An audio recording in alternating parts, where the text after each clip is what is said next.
Welcome back, everyone. My name is Patrick. You're watching the Oilers Rundown. Officially back in the home studio, back from my little trip to Calgary. Had a great time down there. Got a little visit in with Tyson. We watched the draft last night. Of course, nothing much happened, but we did get the trade this morning. Kailer, Yamamoto, and Klim Kostin heading to the Detroit Red Wings for future considerations. Basically, a cap dump for the Edmonton Oilers. Yamamoto, I know he's kind of a divisive subject in oil country. A lot of people loved him. A lot of people didn't. Unfortunately, one way or the other, Yamamoto had to go. So this was the deal that Ken Holland was able to pull off. He didn't have to include any sweeteners to move Kailer Yamamoto. So there's that.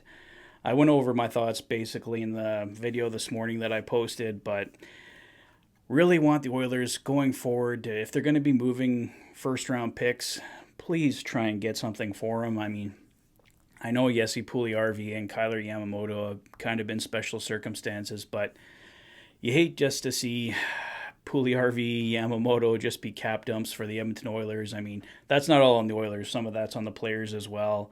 Puljujärvi struggled. Yamamoto dealt with a lot of injuries, struggled as well, but sad ending for both players here in Edmonton, and it doesn't look like Jesse Puljujärvi is going to play this season at all. Double hip surgery, I believe I heard today. So, yeah, just a sad day for both of those players. But Kailer Yamamoto getting a brand new opportunity with the Detroit Red Wings, so wish him the best of luck. Hopefully he can find his game there in Hockey Town. Klim Kostin, really disappointed, obviously, to lose Kostin.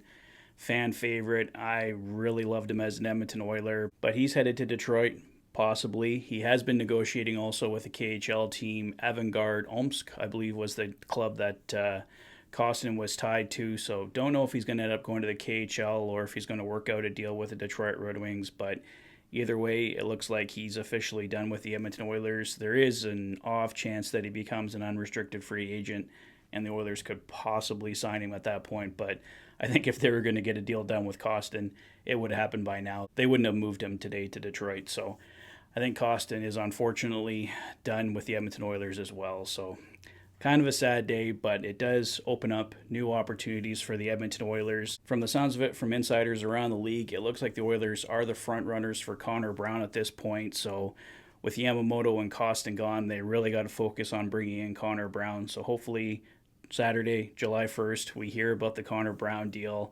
I think the Oilers might still also try and add someone else for the bottom six as well. I believe Jason Gregor brought up on Oilers Nation Every Day, or possibly it was the DFO Rundown, the possibility of Max Comtois, formerly from the Anaheim Ducks. He kind of fits the same bill as a Klim Kostin type player, so we'll see what happens there, but I think the Oilers are going to add Connor Brown at this point.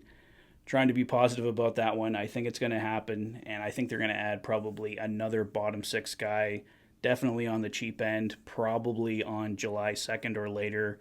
I think Connor Brown's going to be our July 1st signing, but we shall see what happens. But of course, aside from the trade, today was day 2 of the NHL draft. Let's take a look at what the Oilers did. The Oilers added 3 more prospects today. Bo Akey of the OHL's Barrie Colts, a right-shot defenseman, something the Oilers badly need more of. Bo will be the power play quarterback for Barrie this season.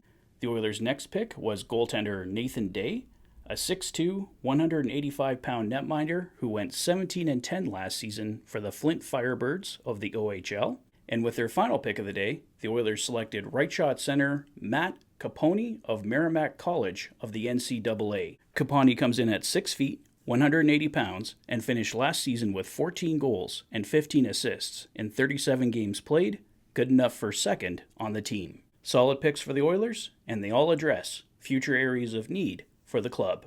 Following the draft, the Oilers issued qualifying offers to Evan Bouchard, Ryan McLeod, Raphael Lavoie, Noah Philp, and goaltender Olivier Rodrigue. We are expecting bridge deals for Bouchard and McLeod, probably 2-year deals for Lavoie and Rodrigue. And of course, Noah Philp has stepped away from hockey for the time being, but the Oilers have locked up his rights in the event he chooses to return. So with the draft officially behind us, all focus now on the Oilers' restricted and unrestricted free agents. July 1st, obviously coming up on Saturday, right around the corner. Will the Oilers get Evan Bouchard done, Ryan McLeod done? We'll see. I've been mentioning for a while now I'd like to see Evan Bouchard done before July 1st. Hopefully this Yamamoto Kostin trade can kind of fast track that. We'll see what happens. It sounded like Matthias Janmark was close a couple days ago. Nick Bjugstad, I think he was still kind of far apart. He's looking for around $2 million.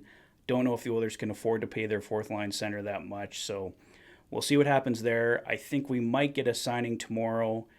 Hopefully Matthias Janmark, maybe Evan Bouchard, maybe one of the restricted free agents.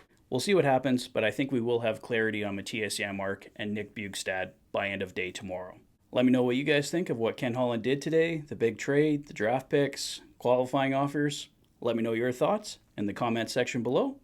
If this is your first visit to the channel and you like what you see, please consider liking and subscribing for all the latest Oilers content.